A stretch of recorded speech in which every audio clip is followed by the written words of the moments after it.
बिस्मिल्लाहिर्रहमानिर्रहीम। Dear student, you are with Mohammad Kamran और आज हम पढ़ने जा रहे हैं सेल वॉल के बारे में। सेल मेम्ब्रेन हमने लास्ट टाइम पढ़ा, होपफुली आपको समझ आ गया होगा।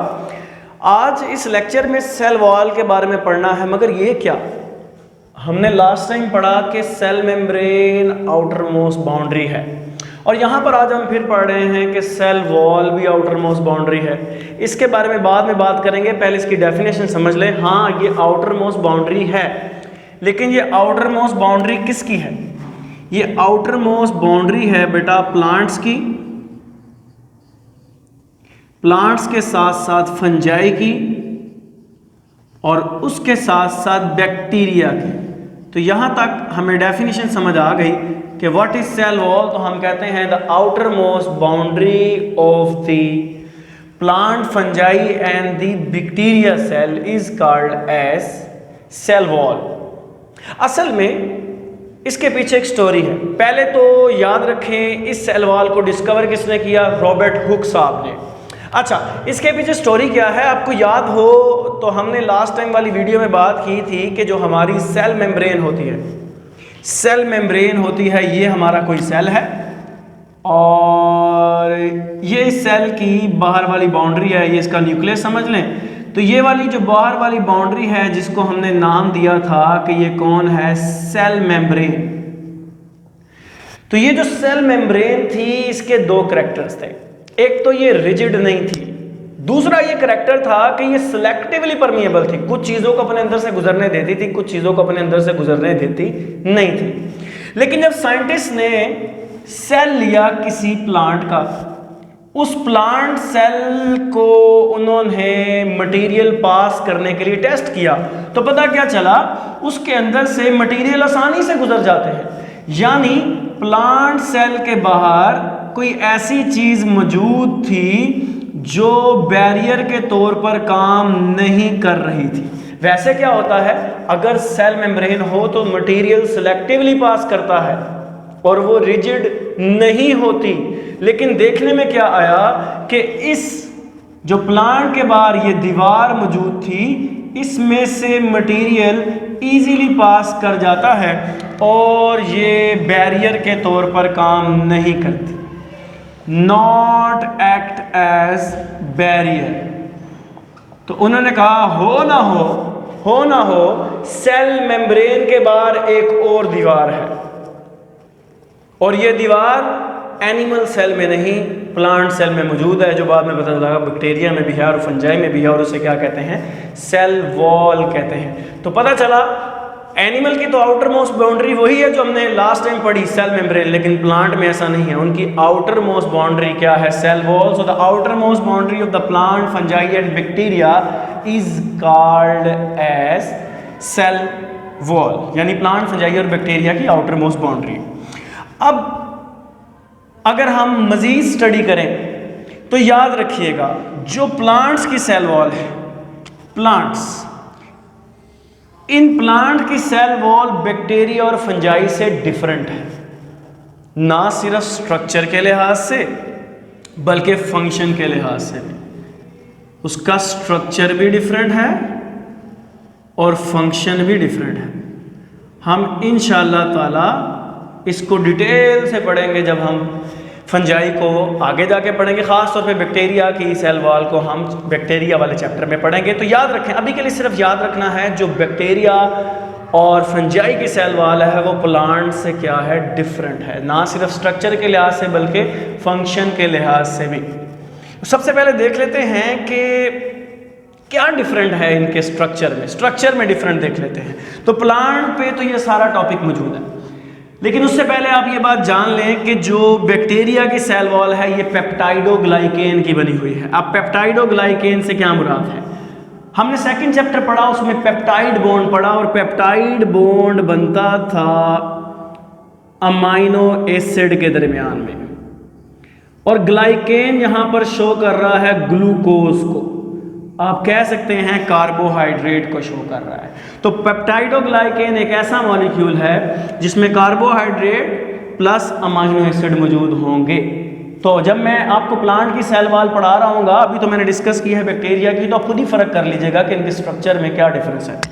अच्छा, जो फंजाई है इसकी सेल वॉल काइटिन की बनी हुई है। काइटिन भी एक पॉलीसेकेराइड है यानी कार्बोहाइड्रेट है, लेकिन ये ऐसा पॉलीसेकेराइड है जिसके अंदर नाइट्रोजन मौजूद होती है। और अगर आपने आर्थ्रोपोड लाल बेक वाला ख़ानदान देखा हो तो इस लाल बेक की जो एक्सोस्केलेटन बाहर वाला ढांचा है वो भी इस काइटिन का बना होता है। So tough, so resistant to decay, जल्दी ख़राब नहीं होता। तो अभी हमने बैक्टीरिया की सेल वॉल देखी है तो वो अमाइनो एसिड और ग्लूकोज यानी पेप्टाइडोग्लाइकेन, और उसकी बेस्ट एग्जांपल है म्यूरिन। और काइटिन की बनी हुई है पॉलीसेकेराइड की। और कैसा पॉलीसेकेराइड?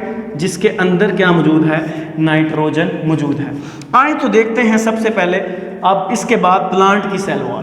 प्लांट की सेल वॉल में हम कहते हैं 3 लेयर्स।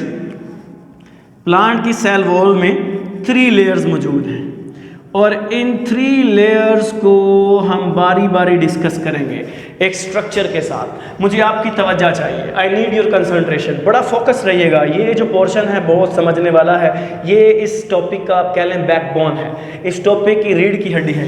अच्छा देखिएगा, हम एक सेल बना रहे हैं, तो ये एक सेल है और ये दूसरा सेल है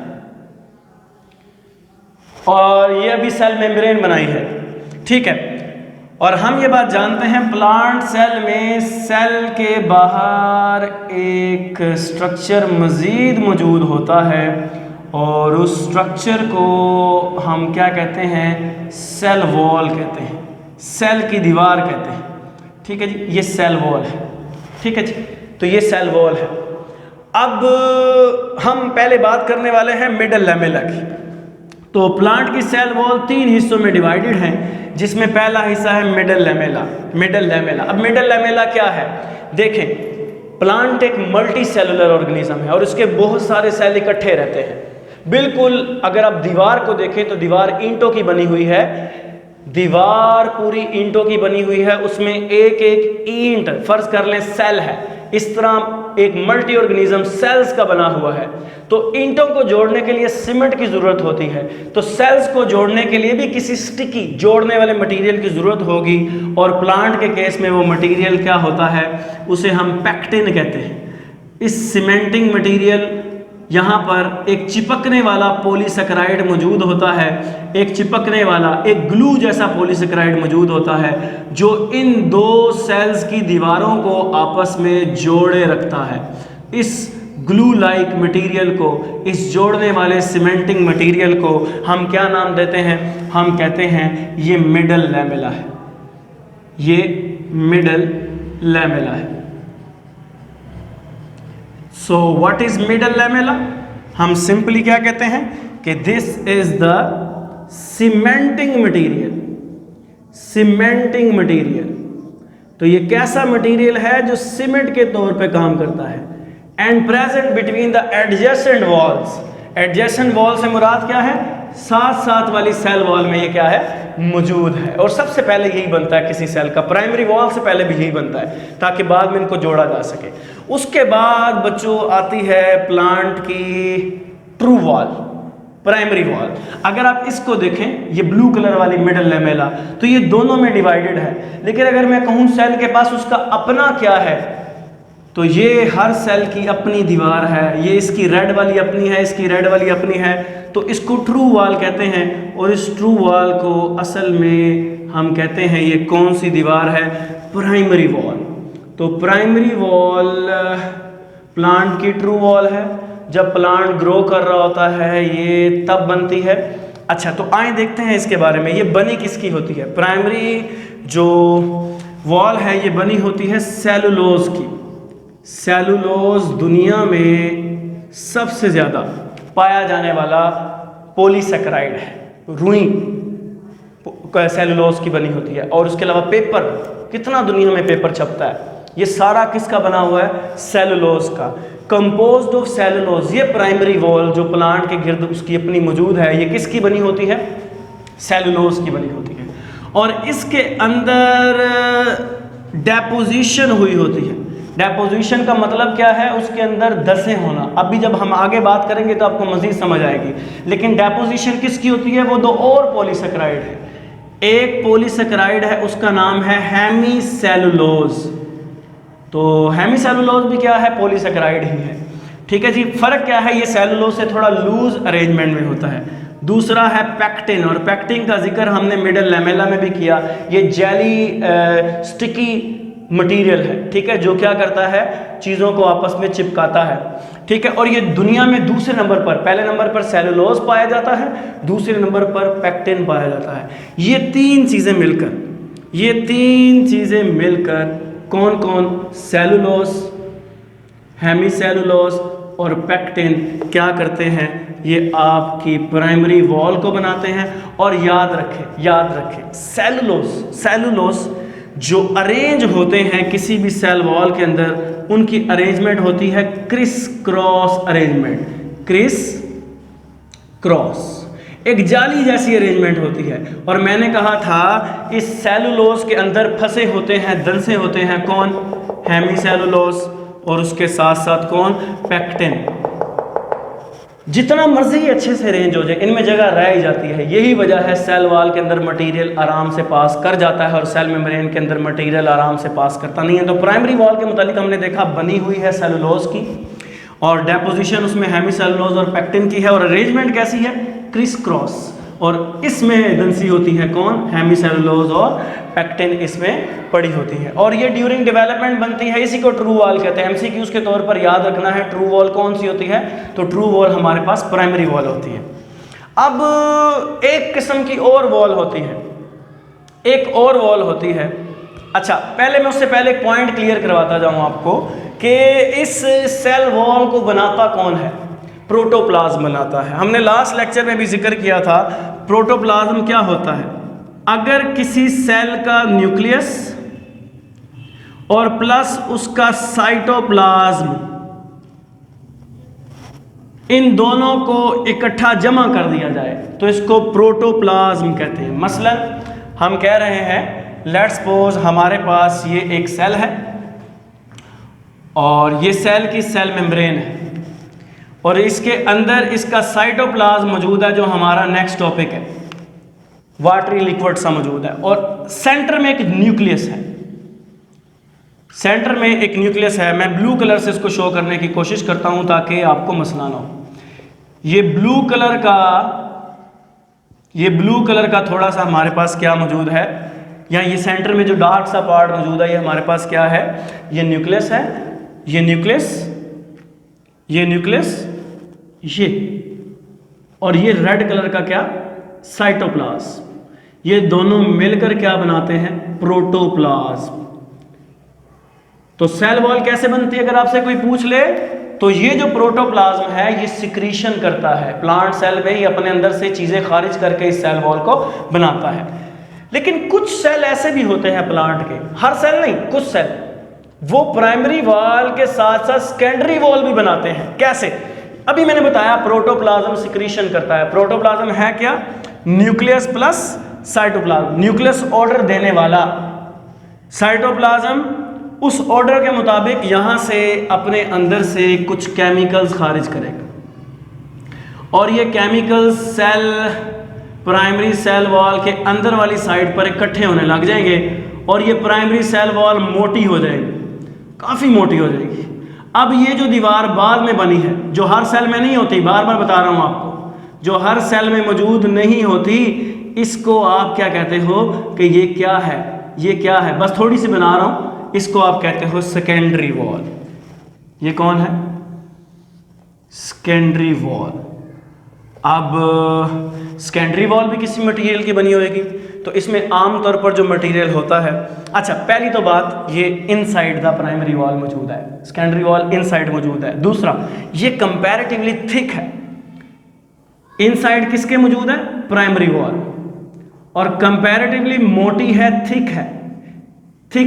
ये प्लांट को ज्यादा स्ट्रेंथ देती है। क्यों ज्यादा देती है? इसके अंदर जो मटेरियल देखें, प्राइमरी में मेजर मटेरियल था सेलुलोज, इसके अंदर जो मेजर मटेरियल जो इसको बहुत ज्यादा टफ बना देता है उसे हम कहते हैं लिग्निन, बहुत सख्त बना देता है इसको लिग्निन। सेकेंडरी और प्राइमरी में फर्क ये है कि उनमें लिग्निन मौजूद है। उसके अलावा भी केमिकल्स मौजूद होते हैं, जैसे वैक्सेस, ठीक है जी, जैसे क्यूटिन और इनकी डिटेल में हम नहीं जा रहे क्योंकि हमें जाने की ज़रूरत नहीं है। इसके अलावा साल्ट्स भी मौजूद हो जाते हैं, इनऑर्गेनिक सॉल्ट्स, ये सारे किस में मौजूद हैं? सेकेंडरी वॉल के अंदर मौजूद हैं, जो कि इसको बड़ा टफ सा बना देते हैं। अब आप गौर कर रहे हैं, जिसके अंदर प्राइमरी और सेकेंडरी दोनों वॉल होंगी उसकी वॉल मोटी होगी, और जिसके अंदर सिर्फ प्राइमरी होगी उसके अंदर वॉल पतली होगी। इसलिए आपकी बुक कहती है कि इनकी वेरिएबल क्या होती है? मोटाई, थिकनेस वेरिएबल होती है, सेल टू सेल क्या करती है? डिपेंड करती है। तो ये कंपोजिशन हमने पढ़ ली, प्राइमरी और सेकेंडरी दोनों की। मेन फर्क लिग्निन का है, सेकेंडरी में लिग्निन और प्राइमरी में क्या है? सेलुलोज है। चले आगे चलते हैं फंक्शन की तरफ। तो फंक्शन हमारे पास क्या है? तो सेल वॉल का फंक्शन बहुत इंपॉर्टेंट है, सेल वॉल बहुत ही ज़्यादा क्या है? इंपॉर्टेंट है। ठीक है, पहली बात क्या है कि सेल वॉल रिजिड है, सख्त है, तो ये सेल को भी क्या बना देगी? सख्त बना देगी, रिजिड बना देगी, और ये मेंटेन करती है, किसको मेंटेन करती है? सेल के स्ट्रक्चर को। इस पे हमें पूरी बात करेंगे अभी हम। ये मेंटेन करती है, सेल के स्ट्रक्चर को मेंटेन करती है। दूसरा, आपकी बुक में शायद ना बताया हो, ये मटेरियल की डेपोजिशन भी करती है, अपने अंदर मटेरियल को भी डिपॉजिट करती है। अच्छा, रिजिड है, मेंटेन करती है। हाँ, इसकी एक बात हम शुरू में पढ़ चुके हैं कि ये बैरियर नहीं है, ये बैरियर के तौर पर काम नहीं करती, नॉट बैरियर। इसका सबसे इंपॉर्टेंट यूज हम पढ़ने वाले हैं, वो क्या है? वो क्या है? प्रिवेंट करती है ऑस्मोटिक लाइसिस से। मेरी कोशिश होगी मैं इसको रेड से लिख दूं ताकि आपको पता चले कि ये बहुत इंपॉर्टेंट है। प्रिवेंट करती है सेल वॉल, किससे प्रिवेंट करती है? ऑस्मोटिक लाइसिस से। ऑस्मोटिक लाइसिस क्या होता है? देखें देखें, गौर से देखिएगा। ये एक तरफ मेरे पास एनिमल का सेल है और एक तरफ मेरे पास प्लांट का सेल है। ये प्लांट का सेल है। ये एनिमल सेल, ये प्लांट सेल। जब भी कभी एनिमल सेल के अंदर पानी जाता है तो पानी जाते साथ ही इस सेल के अंदर अगर इसकी दीवारों पर प्रेशर डालेगा, इसकी दीवारें फट जाएंगी, इसको कहते हैं ऑस्मोटिक लाइसिस। तो एनिमल का सेल हाइड्रोस्टैटिक प्रेशर को, पानी के प्रेशर को बर्दाश्त कर सकता है, इतना ज़्यादा नहीं है। लेकिन प्लांट के सेल में ये प्रेशर लग भी रहा हो तो सेल वॉल उसकी प्लाज्मा मेम्ब्रेन को, सेल मेम्ब्रेन को फटने देती नहीं है। तो इसी को कहते हैं प्रिवेंट फ्रॉम ऑस्मोटिक लाइसिस। तो ये बहुत इंपॉर्टेंट फीचर है। ये प्लांट को टर्जिड बनाता है।